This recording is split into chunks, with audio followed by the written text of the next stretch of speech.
Bonjour et bienvenue en Transparence, le magazine de la rédaction qui parle de l'actualité et qui donne la parole à ceux qui font l'actualité.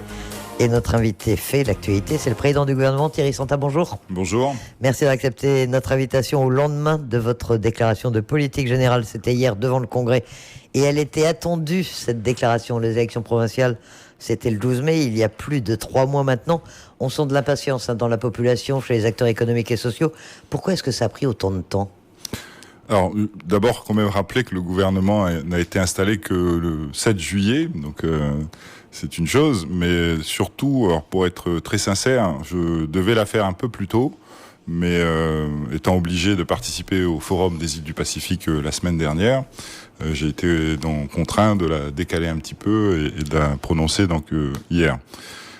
C'est aussi parce que j'ai voulu vraiment prendre le temps de la concertation avec mes collègues du gouvernement.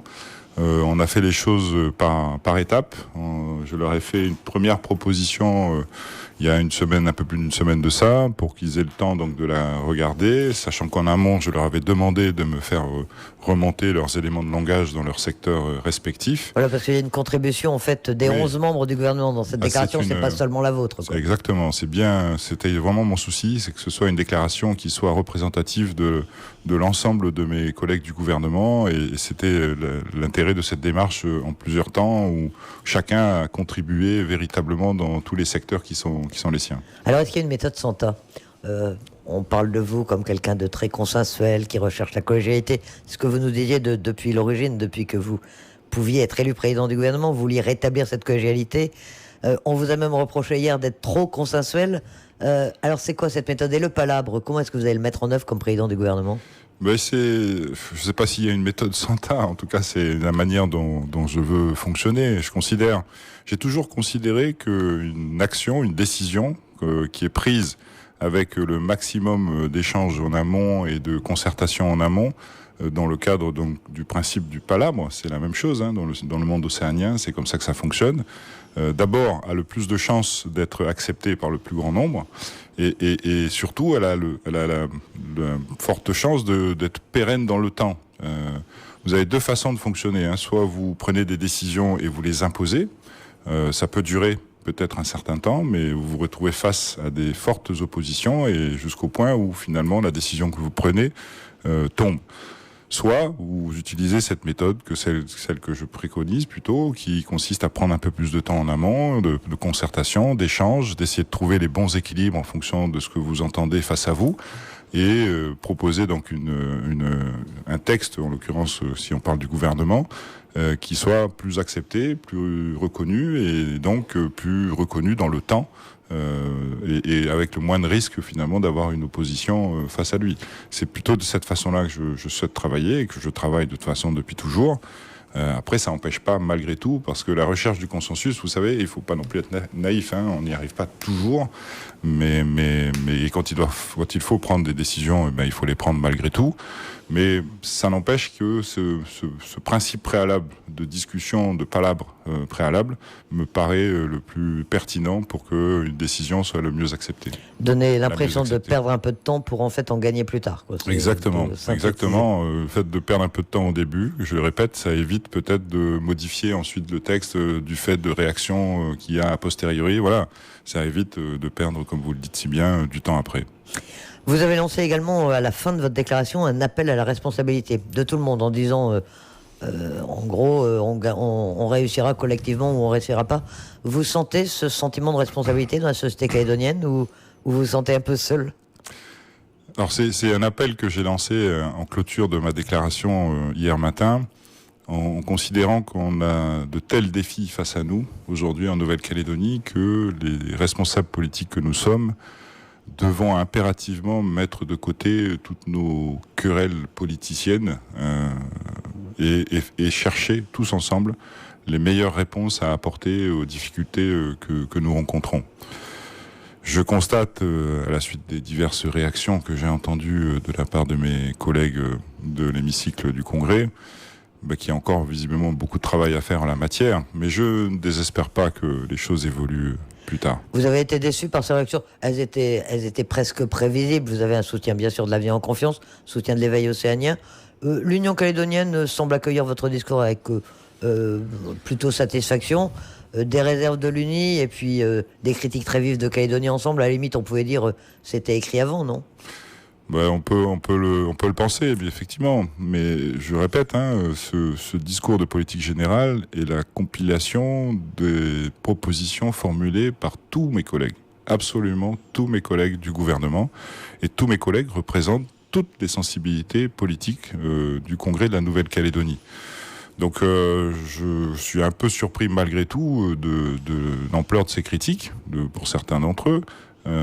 Ça veut dire que d'une certaine façon, ils critiquent aussi leurs représentants au sein du gouvernement. Mais bon, après c'est peut-être encore des relents de politique politicienne, hélas, que nous connaissons bien en Nouvelle-Calédonie. Alors venons-en à cette déclaration de politique générale, un peu plus d'une heure. Beaucoup de pistes de travail, beaucoup d'annonces, de projets. On le disait, il y a une impatience de la population. Ça va être quoi maintenant vos priorités? Une fois que vous avez annoncé tout ça, sur quoi est-ce que vous allez travailler dans un premier temps? Alors c'est vrai que si les personnes, nos auditeurs prennent le temps de lire cette déclaration de politique générale, qui est quand même assez longue, il y a une colonne vertébrale dans cette déclaration qui est l'avenir de notre jeunesse, l'avenir de nos générations de demain.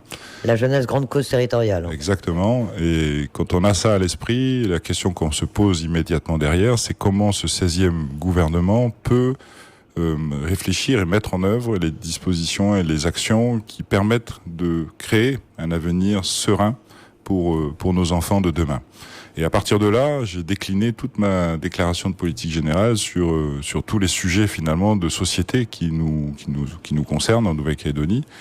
Ceux qui seront forcément les plus urgents, et je l'ai dit à la fin de ma déclaration, ça sera d'abord le rétablissement de nos comptes sociaux. Nous sommes vraiment dans une situation extrêmement grave, avec un déficit de trésorerie prévisionnelle. Je parle juste de la trésorerie prévisionnelle de plus de 7 milliards à la fin de cette année. Donc il faut que je trouve 7 milliards de trésorerie pour pouvoir faire fonctionner nos établissements hospitaliers, rembourser tous les particuliers, payer les opérateurs de santé. Donc c'est une difficulté qui est face à moi. Je suis en discussion aujourd'hui avec la CAFAT, qui dispose de certaines trésoreries dans d'autres régimes que le RUAM. Je suis également en discussion avec le FSH, qui également dispose de quelques milliards de trésorerie. Tout ça n'étant que sous la forme d'avance de trésorerie. Ça veut dire que le gouvernement s'engagera à rembourser, bien sûr, ces sommes que prêteraient ces organismes au gouvernement, si tant est qu'on arrive à se mettre d'accord. Ça, c'est ce que vous appelez gérer l'urgence. C'est gérer l'urgence. Derrière, et c'est surtout gérer le temps nécessaire pour prendre les mesures de fond pour pérenniser notre système de santé et de sécurité sociale. Et la deuxième urgence que le gouvernement s'est fixée, et j'espère que les gens l'ont compris dans cette déclaration de politique générale, c'est la relance économique. C'est lié d'une certaine façon. En relançant l'économie, on va aussi alimenter les caisses de la CAFAT et donc du RUAM. Mais on va aussi surtout alimenter les caisses des collectivités de la Nouvelle-Calédonie, parce que là aussi, la situation est gravissime. On se rend compte que les prévisions de recettes qui étaient inscrites au budget primitif de la Nouvelle-Calédonie sont surévaluées, nettement surévaluées, et en particulier la TGC. Le produit de la TGC n'est pas du tout à la hauteur que ce qui a été inscrit au budget primitif de la Nouvelle-Calédonie, et on s'en rendra compte bientôt dans le cadre du budget supplémentaire qui va être présenté au mois de septembre au Congrès de la Nouvelle-Calédonie, où on va devoir prendre des mesures extrêmement dures de réduction de notre budget de la Nouvelle-Calédonie, qui a des conséquences sur les budgets des provinces. Parce que vous le savez, la Nouvelle-Calédonie, par la clé de répartition, finance largement le budget des provinces, mais aussi des communes, avec le fonds intercommunal de péréquation, qui est versé donc par la Nouvelle-Calédonie aux communes. Tout cela donc se répercute finalement sur toutes les collectivités. Et on se retrouve dans une situation extrêmement grave. Et donc pour relancer l'économie, parce que c'est peut-être la question que vous alliez me poser derrière, Madame Noire, on a des mesures concrètes qui sont proposées dans cette déclaration de politique générale, des mesures d'abord de textes de loi pour redonner confiance à nos opérateurs du monde économique. Le premier d'entre elles, et les concertations démarrent dès la semaine prochaine, concerne une loi de relance, justement, mais qu'on veut faire en étroite concertation avec le monde économique. Et donc Christopher Gigès, qui est le membre du gouvernement chargé de ce secteur, commence dès la semaine prochaine une consultation donc du monde économique, en province sud d'abord, mais il va également aller dans le nord et dans les îles, pour construire donc cette loi de relance avec eux. Et dont l'objectif principal sera d'améliorer la compétitivité de nos entreprises, mais aussi de donner du pouvoir d'achat aux Calédoniens. Donc c'est vraiment les deux objectifs qui vont sous-tendre ce travail de concertation pour établir cette loi. Et ensuite, vous avez annoncé, c'est une loi de réglementation fiscale. Exactement. Pour rétablir la confiance, dites-vous, auprès des... On va reprendre tout ça, on va un peu décliner tout ça, mais il y a beaucoup d'informations déjà. Je vais revenir tout de suite. Bon, on va revenir sur les comptes sociaux, puisque vous dites que c'est l'urgence. Donc d'abord gérer l'urgence, mais après, vous disiez hier, le déficit de trésorerie continuera de se creuser tant que des décisions courageuses ne seront pas prises. Quelle décision ? Ça fait un peu peur. Mais ça fait pas forcément, c'est pas l'objectif en tout cas, mais par contre c'est un objectif de sincérité et de responsabilité. Je répète, on est face à un déficit tel que on sera obligé de trouver les économies nécessaires en termes de dépenses. Là, plusieurs propositions concrètes vont être présentées au Congrès de la Nouvelle-Calédonie. Également en termes de recettes, donc je l'ai dit dans ma déclaration hier, on va créer une taxe comportementale sur le sucre qui sera directement affectée donc à l'ASS dans un premier temps et peut-être à la CAFAT si réglementairement c'est possible. Pour essayer de retrouver cet équilibre. Je parlais tout à l'heure de 7 milliards de déficit de trésorerie, mais en termes de déficit global, on est plutôt aux alentours d'une vingtaine de milliards. C'est de ça dont on parle. C'est-à-dire que le déficit structurel annuel de la Nouvelle-Calédonie en matière de santé tourne autour de 5 à 6 milliards chaque année. Mais cela depuis déjà... Ça s'est cumulé. Depuis 4-5 ans. Donc le cumul de tout ça, on arrive à plus de 20 milliards aujourd'hui de déficit global de notre système de santé. Donc il faut trouver les mesures pour rééquilibrer tout ça. Donc ça passera par des mesures peut-être difficiles, y compris de la part de notre population calédonienne. Hein. Je le dis parce que, encore une fois, je veux que les choses soient dites et que je veux parler en sincérité. De responsabilisation des consommateurs de soins, entre guillemets, de peut-être de contrôle médical un peu plus précis et poussé pour éviter les abus qu'on peut constater par ailleurs. On a eu pas plus tard qu'hier dans le journal un exemple concret du type d'abus qu'il faut éviter, mais aussi derrière après des changements de gouvernance globale. C'est-à-dire que le Congrès, demain, va voter un objectif calédonien d'évolution des dépenses de santé et de protection sociale. C'est les élus qui vont définir le montant global de dépenses autorisées pour l'année suivante. Et on va créer une autorité indépendante de régulation qui, elle, sera chargée de contrôler si les dépenses et les recettes, finalement, respectent ce montant de dépenses maximum. Qui ne pourra pas être dépassé, quoi. Ce sera... ne pourra pas être dépassé. Et tout ça en concertation étroite avec la CAFAT, puisque la CAFAT, tout le monde le sait, joue un rôle essentiel dans ce dispositif. J'ai aussi en tête la création d'un numéro unique d'assuré social. C'est une vraie difficulté aujourd'hui parce que, en l'absence de cette identification unique, on a beaucoup de mal à avoir des informations très précises sur les actes utilisés par les Calédoniens et les opérateurs de santé. Alors que, avec ce dispositif, qui bien sûr serait lié à une numérisation de tout le système, permettrait de suivre plus précisément. Et même à un médecin, plutôt que de demander, je vous donne des exemples concrets, demander des radios supplémentaires, le fait d'avoir le dossier médical de la personne sous les yeux et constater que des radios existent déjà, ça évitera ce genre de redondance. C'est le système qui existe un peu en métropole, quoi, où il y a un numéro d'assuré social. C'est un système qui existe en métropole et un peu partout dans le monde, pour être très clair. On réinvente pas la roue, mais on est très en retard en la matière. Donc il y a plein de procédures, propositions comme ça. On parle aussi de télémédecine, plutôt que de faire déplacer des médecins dans le nord ou dans les îles. Voire de faire des évasans. Un jour, on pourra peut-être procéder à des diagnostics par télémédecine avec des experts partout dans le monde. Enfin voilà, il y a plein de possibilités pour réduire finalement nos dépenses de santé. Et je rappelle que c'est vous que vous avez pris la charge vous-même au gouvernement des comptes sociaux. Vous parliez également des comptes publics. Est-ce que la situation est vraiment pire que ce à quoi vous attendiez ? Parce que vous aviez eu l'occasion de dire, et notamment pendant la campagne, que la situation économique était catastrophique. Mais on a l'impression qu'aujourd'hui, vous découvrez les uns et les autres que c'est pire que ce qu'on croyait. Alors c'est de la politique politicienne à laquelle vous vous livrez ou il y a vraiment un problème ? Alors, vous savez, quand on se retrouve aujourd'hui avec la direction du budget et des affaires financières de la Nouvelle-Calédonie qui nous annonce que sur les 51 milliards prévus au budget primitif en produits de TGC en 2019, que, en définitive, vu les rentrées déjà constatées depuis le début de l'année, on risque de se retrouver avec 7 milliards de moins, voire peut-être plus. Je l'espère moins, parce que si la relance économique reprend, on aura aussi du produit de TGC, mais dans les estimations, les simulations qui sont faites aujourd'hui, c'est 7 milliards de moins sur les 51. Ça veut dire plus de 15% de moins que les prévisions. Quand j'entends mes prédécesseurs m'expliquer qu'un budget supplémentaire, c'est normal que ce soit un budget d'ajustement, j'ai jamais vu un ajustement de moins 15%.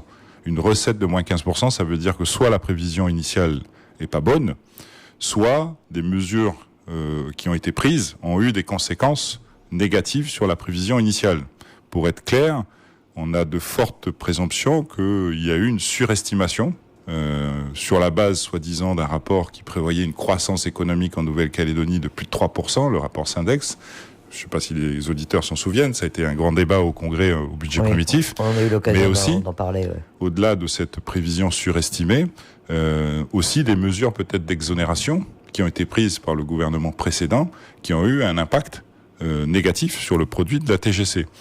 Tout cela aboutit à la situation que je vous ai décrite tout à l'heure, de comptes publics, dans le rouge, qui vont nous empêcher, pour être très sincère encore une fois, nous empêcher de mettre en œuvre une partie des actions qu'on envisageait de mettre en œuvre rapidement au bénéfice des Calédoniens. Il faut dire les choses comme elles sont. On va devoir d'abord combler ces déficits avant de pouvoir lancer finalement un certain nombre d'actions prévues dans la déclaration de politique générale. Alors, vous nous parliez des deux lois qui sont prévues, l'une de relance économique, l'autre de programmation fiscale, avec notamment une simplification de la TGC. Ça, c'est une mesure que vous allez prendre assez rapidement.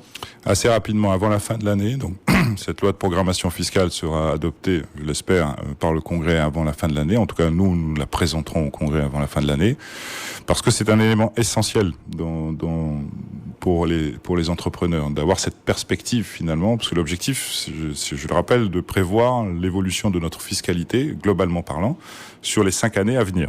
Et quand des chefs d'entreprise n'ont pas cette perspective, ce qui a été le cas ces dernières années, où tous les ans quasiment on crée une nouvelle taxe. Donc quand vous faites un business plan, un projet d'investissement pour une entreprise, elle prévoit les dépenses qu'elle va devoir supporter dans les années à venir, et bien sûr le chiffre d'affaires potentiel en face.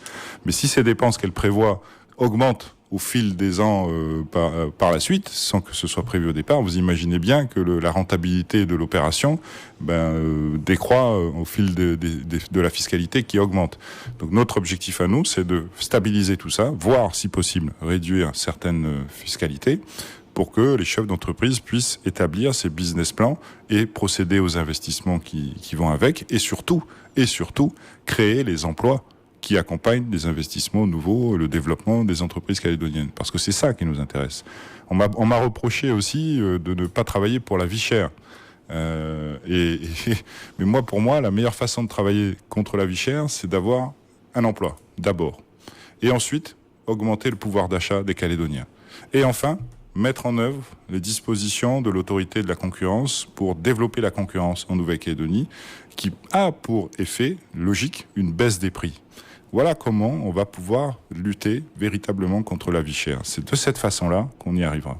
La relance de l'économie, donc là aussi, il y a une loi qui va être en préparation. Vous le disiez, Christopher Gézès va animer un grand débat pour les entrepreneurs.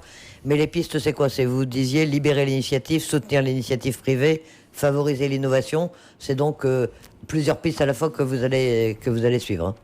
On a surtout l'objectif de diversifier également notre économie calédonienne. Donc on a nos fondamentaux, bien entendu, qu'on va soutenir. Je pense au nickel. Et on y reviendra là aussi. On en parlera, mais on a surtout l'objectif de diversifier notre économie calédonienne. On a la chance d'avoir un environnement extraordinaire ici en Nouvelle-Calédonie, une biodiversité exceptionnelle. Je l'ai dit dans ma déclaration de politique générale, 76% de nos espèces sont endémiques. C'est exceptionnel. Dans le monde, très peu atteignent ce taux-là. On a la chance, en plus, par exemple, d'avoir des organismes de recherche de grande qualité. ici en Nouvelle-Calédonie. Avec ces deux éléments-là, je suis convaincu qu'on peut créer de nouvelles filières de croissance économique. Bien entendu, dans les domaines qui aujourd'hui deviennent classiques, environnementaux, de développement durable, d'énergie renouvelable, là-dessus, on a déjà bien avancé ici en Nouvelle-Calédonie et on va encore continuer à le faire et on va soutenir, nous, cette filière du début jusqu'à la fin, c'est-à-dire de la formation jusqu'à la création d'emplois à proprement parler. Mais on a un autre domaine qui, je crois, n'est pas suffisamment exploité aujourd'hui en Nouvelle-Calédonie, c'est justement cette biodiversité exceptionnelle. Et quand je dis ça, je pense aux biotechnologies, où on a des molécules, grâce à cette biodiversité, qui peuvent servir en matière de santé, en matière de cosmétiques, en matière de tissus, en matière de nutraceutiques, enfin, dans plein de domaines qui demandent à être développer, trouver d'abord, ça veut dire des recherches, de l'innovation, et ensuite à partir de là, créer des startups qui peuvent développer une nouvelle activité économique. C'est déjà un peu le cas, il y a déjà quelques startups qui ont été créées, très peu, mais je suis convaincu que c'est vraiment un domaine sur lequel on a des marges de manœuvre et des perspectives extraordinaires ici en Nouvelle-Calédonie, et donc on va soutenir fortement le monde de la recherche pour aller dans ce sens et trouver ces petites molécules calédoniennes qui peuvent apporter beaucoup de choses au monde entier. Alors l'environnement, on l'a remarqué que c'était l'un des thèmes forts de cette déclaration de politique générale. Vous êtes devenu écologiste, c'est pour être dans l'air du temps ou c'est une vraie conviction ? Alors c'est une vraie conviction. Je suis pas devenu écologiste. Enfin, c'est tellement évident aujourd'hui que la situation du monde est sujette à au-dessus d'elle une épée de Damoclès qui s'appelle le réchauffement climatique. Je l'ai ressenti à 1000% la semaine dernière quand j'étais à Tuvalu, à l'occasion du Forum des îles du Pacifique. Quand on est sur un atoll comme ça et qu'on entend que si d'aventure le monde ne respecte pas les engagements de l'accord de Paris, c'est-à-dire de prendre toutes les mesures pour faire en sorte que le réchauffement climatique ne dépasse pas 1,5 degré d'ici 2050, ces atolls disparaîtront. Pas compliqué, ils n'existeront plus. Et donc les habitants qui habitent aujourd'hui vont devoir se déplacer et aller vivre ailleurs. Et vous imaginez bien que c'est pas leur souhait. Et ça a été l'objet d'une longue discussion pendant la retraite des leaders pour faire une déclaration commune du Forum des îles du Pacifique qui sera présentée à l'ONU et à la COP25, donc au plus haut niveau international, pour alerter le monde sur la situation que nous vivons. Mais ce que les gens doivent comprendre, c'est que quand on parle de ces petites îles qui risquent de disparaître, c'est le monde entier qui partira d'un réchauffement au-delà de 1,5 degré. C'est les vagues de chaleur qui seront plus importantes à certains endroits, c'est les vagues de froid qui seront les plus importantes à d'autres endroits, c'est les cyclones qui seront plus importants partout dans le monde, c'est toutes les conséquences climatiques que va engendrer ce réchauffement qui va concerner le monde entier. Et c'est ça que les îles du Pacifique veulent expliquer, veulent que les grandes industries internationales prennent conscience de l'impact que leur activité représente pour tout le monde. Au chapitre de l'environnement, vous parlez même du développement du tourisme écologique en Nouvelle-Calédonie. Malheureusement, on n'aura pas le temps de parler de tout. Je voudrais quand même que vous nous parliez du nickel, puisque c'est quand même au cœur de l'économie et de la vie de la Nouvelle-Calédonie. Vous dites que vous voulez accompagner la mutation du nickel. Deux idées fortes. La première, c'est le sauvetage de la SLN. C'est une chose à laquelle vous allez vous attacher. Effectivement, on ne peut pas parler du nickel sans parler d'abord et avant tout du sauvetage de la SLN, qui est dans une situation extrêmement critique. J'ai pris l'engagement. J'ai proposé dans ma déclaration de politique générale hier de demander au président du Congrès de créer une commission spécialement dédiée au suivi de la réalisation de la centrale C, parce qu'aujourd'hui, c'est le troisième pilier de sauvetage de la SLN, c'est la baisse de son coût énergétique. Et la centrale C, donc la future centrale électrique qui doit être construite, est essentielle à ce niveau-là pour que la SLN puisse continuer à vivre encore plusieurs dizaines d'années. Et donc on va lancer le projet le plus vite possible et en faisant cela de manière la plus transparente possible par l'intermédiaire donc d'une commission ad hoc qui serait proposé au Congrès pour que les élus du Congrès puissent suivre l'évolution de ce dossier dans le temps, parce que le constat que nous faisons aujourd'hui, on parle de ce sujet quand même depuis plus de 2 ans. Et je parle de la centrale pays. Sinon, le sujet de la centrale C, c'est encore plus ancien. Mais ça fait déjà 2 ans que ça devait être mis en œuvre et rien n'a été fait finalement depuis 2 ans. Donc un retard a été pris et la SLN aujourd'hui, la centrale aujourd'hui qui fait fonctionner les fours de la SLN ne tiendra pas aussi longtemps. Enfin 2 ans de plus, il va bien falloir accélérer les choses pour tenir les délais prévus initialement. Donc voilà où on en est et à partir de là, quand on met ce point d'urgence de côté, ce qui m'intéresse surtout et c'est ce que j'ai voulu garder en compétence directe au niveau du président, c'est la définition du schéma minier global. Un schéma métallurgique et minier dont on parle depuis des années. Voilà. Là aussi, vous pensez que vous allez arriver à le faire aboutir ? Il y a un schéma minier aujourd'hui, enfin il y a un code minier, qui a été voté en 2009, qui existe aujourd'hui. Mon objectif, c'est de le faire évoluer et de le faire évoluer de telle manière qu'il soit plus large que ce qu'il est aujourd'hui. Il est très technique, on va dire, aujourd'hui. Mon objectif, c'est vraiment qu'il y ait une stratégie globale partagée par tous en Nouvelle-Calédonie qui soit définie. On sait tous qu'il y a 2 visions. Je vais dire ça comme ça aujourd'hui. Les exportations de minerais, le traitement sur place et les usines offshore. Voilà, donc mon objectif c'est d'essayer de concilier ces 2 visions en expliquant peut-être que la manière d'y arriver c'est en passant par la création du fonds pour les générations futures. Ce fonds qui serait alimenté peut-être, tout ça je dis bien avec conditionnel parce que ça aussi, ça m'a été reproché que des choses n'étaient pas suffisamment précises dans ma déclaration, mais parce que je veux faire les choses en concertation et en discussion, comme je l'ai expliqué tout à l'heure. Donc, mon objectif, c'est que ce fonds puisse peut-être être alimenté par une redevance d'extraction, par exemple. Autrement dit, une ressource régulière, quelle que soit la quantité de minerais extraites, qui alimente ce fonds pour les générations futures, et donc peut-être s'extraire de la difficulté qui est celle d'aujourd'hui, de conflit entre ceux qui préconisent une augmentation de capital dans les usines calédoniennes et ceux qui préconisent plutôt une libre concurrence totale sur l'exportation de minerais. Dès lors qu'on a cette redevance d'extraction qui serait prise en charge par tout un chacun, on sort un peu de ce clivage idéologique sur le mode de valorisation de notre minerai. Même si, en ce qui me concerne, je suis pas convaincu que l'augmentation de capital dans des usines soit la meilleure solution, pour être très clair et très transparent encore une fois. Quand on voit la situation qui est celle d'aujourd'hui, avec les cours du nickel que nous connaissons et les difficultés que connaissent les usines, l'augmentation de capital dans les usines, c'est surtout des augmentations de dettes derrière. C'est pas des dividendes que l'on reçoit, c'est des dettes qui s'accumulent aujourd'hui. Donc c'est pas forcément, à mon sens, et là c'est un avis très personnel que je vous donne, la meilleure solution pour valoriser notre minerai calédonien. Et on sent que ça va être compliqué de concilier tout cela. Vous avez dit, donc pour revenir de l'économie, c'est quand même là encore le point sur lequel on attend votre gouvernement. Vous voulez faire retrouver à la Calédonie le chemin de la croissance, de la prospérité et de la création d'emplois. Est-ce que vous en aurez les moyens ? Vous nous dites que ça va être difficile, mais comment est-ce que vous allez financer cette relance à laquelle vous aspirez ? Alors il y a plusieurs pistes, vous en avez parlé là aussi hier. Il y a les contrats de développement où il y a qui n'ont pas été consommés, on va pouvoir peut-être retrouver un peu d'argent là-dessus. Il y a un grand emprunt auprès de l'État qui est envisagé. Et puis en dehors de l'État, de nombreuses sources de financement existent à travers le monde. Ça veut dire quoi ? Auprès de qui vous pouvez aller chercher de l'argent ? D'abord auprès de l'Europe, et ça je l'ai dit aussi, l'Europe nous aide déjà beaucoup par l'intermédiaire des fonds européens de développement.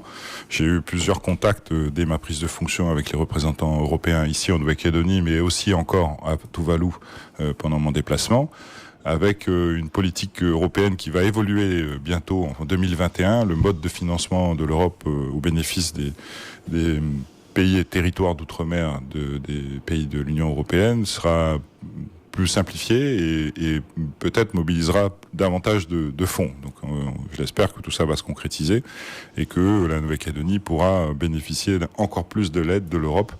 Pour donner un ordre d'idée, c'est par exemple aujourd'hui le Fonds européen de développement, c'est 3,2 milliards sur 5 ans. On a également l'Europe toujours là dans des fonds des aides régionales au bénéfice de plusieurs pays. Dans le Pacifique, on a 4 pays et territoires d'outre-mer de l'Union européenne que sont donc la Nouvelle-Calédonie, le Wallis et Futuna, la Polynésie française et Pitcairn, encore aujourd'hui, pour l'Angleterre, pour la Grande-Bretagne, pardon.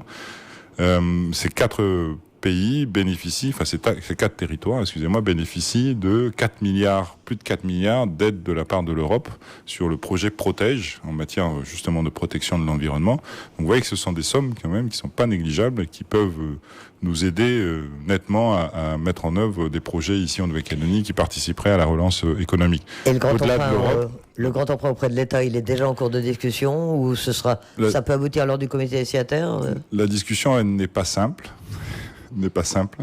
Elle est en cours. On en parlera certainement aussi, peut-être pas au moment du comité à proprement parler, mais en tout cas en parallèle du comité, ça c'est sûr, dans les différentes rencontres bilatérales qu'on aura. On a par contre un autre moyen, peut-être de faire intervenir l'État pour nous soutenir en la matière, c'est les contrats de convergence qui s'appuient sur la loi égalité outre-mer, qui ont déjà été signés dans les départements d'outre-mer et à Wallis-et-Futuna assez récemment, sur lequel on pourrait s'appuyer pour avoir un peu plus de financement de la part de l'État. Mais il y a aussi, je le disais, d'autres fonds qui existent de par le monde. Le Japon finance beaucoup d'opérations aussi en matière environnementale. Les États-Unis financent, je l'ai encore appris la semaine dernière. Donc il y a des fonds qui existent un peu partout dans le monde finalement et sur lesquels la Nouvelle-Calédonie ne se positionne pas. C'est souvent sur la base d'appels à projets.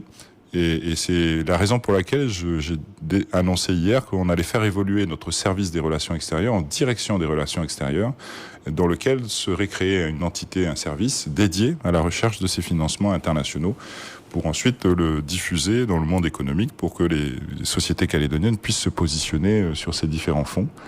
Et une direction également parce que vous le savez, on a des délégués maintenant qui représentent la Nouvelle-Calédonie à Fidji, au Vanuatu, au Papouasie-Nouvelle-Guinée, en Australie, en Nouvelle-Zélande. Et il faut également une structure qui gère ces délégués pour qu'ils soient vraiment la parole de la Nouvelle-Calédonie dans ces différents pays et qu'ils soient alimentés régulièrement dans un sens et dans l'autre d'informations pour pouvoir tenir le rôle qui sera le leur.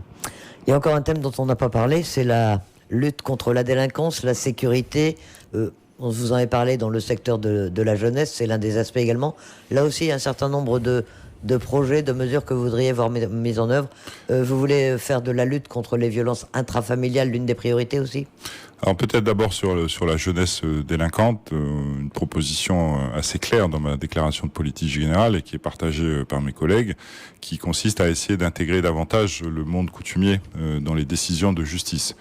Il y a pas très longtemps, il y a 15 jours de ça, le Congrès a donné un avis sur un projet d'ordonnance nationale sur la délinquance justement des mineurs, enfin sur les procédures pénales à destination des mineurs, dans lequel avis on a mentionné l'objectif d'intégrer donc les responsables coutumiers dans la procédure amont de la procédure pénale, dans tout ce qui est mesures alternatives, avant justement que ça arrive en procédure pénale.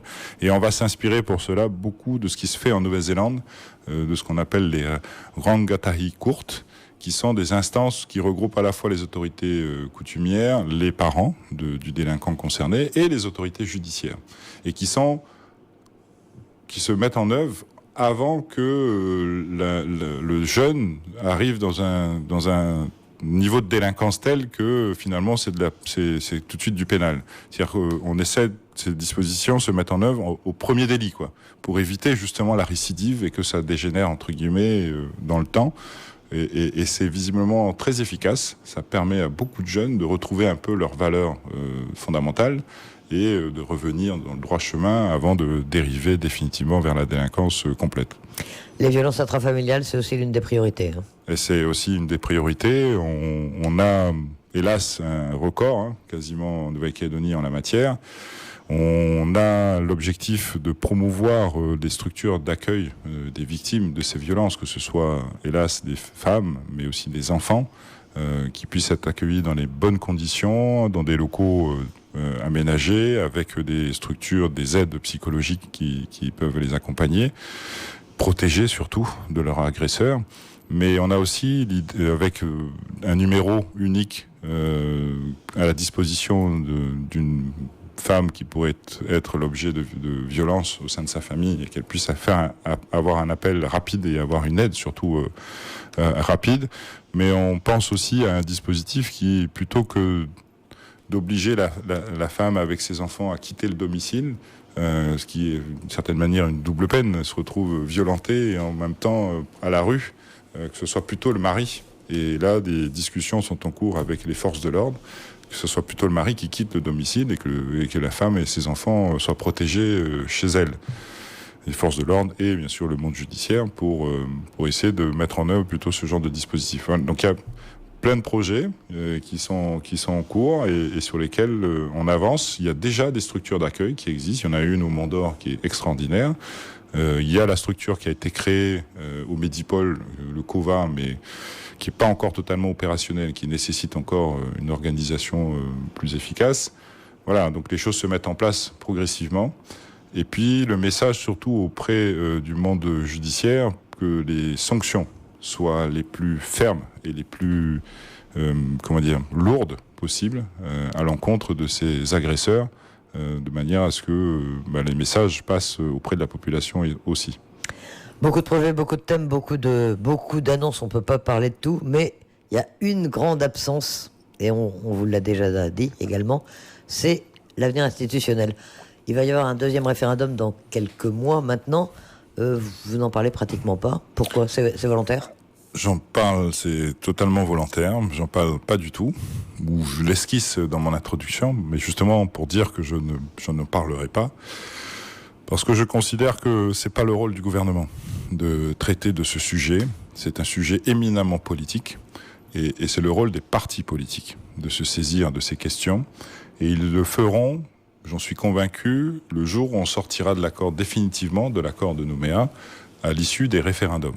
Quoi qu'il arrive, les responsables politiques de ce pays se retrouveront autour de la table avec l'État pour définir les modalités du statut futur de la Nouvelle-Calédonie. En ce qui me concerne au sein de la République française, je l'espère, mais je l'ai dit hier, je respecte l'opinion de mes collègues indépendantistes. Et même si la Nouvelle-Calédonie devient indépendante, il y aura cette discussion autour de la table avec l'État au lendemain des référendums. Et c'est à ce moment-là que toutes ces questions-là institutionnelles, que ce soit le corps électoral, que ce soit la clé de répartition entre les provinces, que ce soit la structure du Congrès, que ce soit la gouvernance, enfin toutes ces questions véritablement institutionnelles seront évoquées à ce moment-là.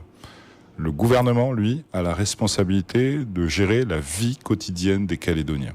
Et c'est la raison pour laquelle j'ai choisi ce thème transversal de l'avenir de notre jeunesse, parce que je suis convaincu que tous mes collègues, qu'ils soient au gouvernement, qu'ils soient au Congrès de la Nouvelle-Calédonie, ont la même envie de créer les conditions les meilleures pour leurs enfants demain, pour les générations de demain.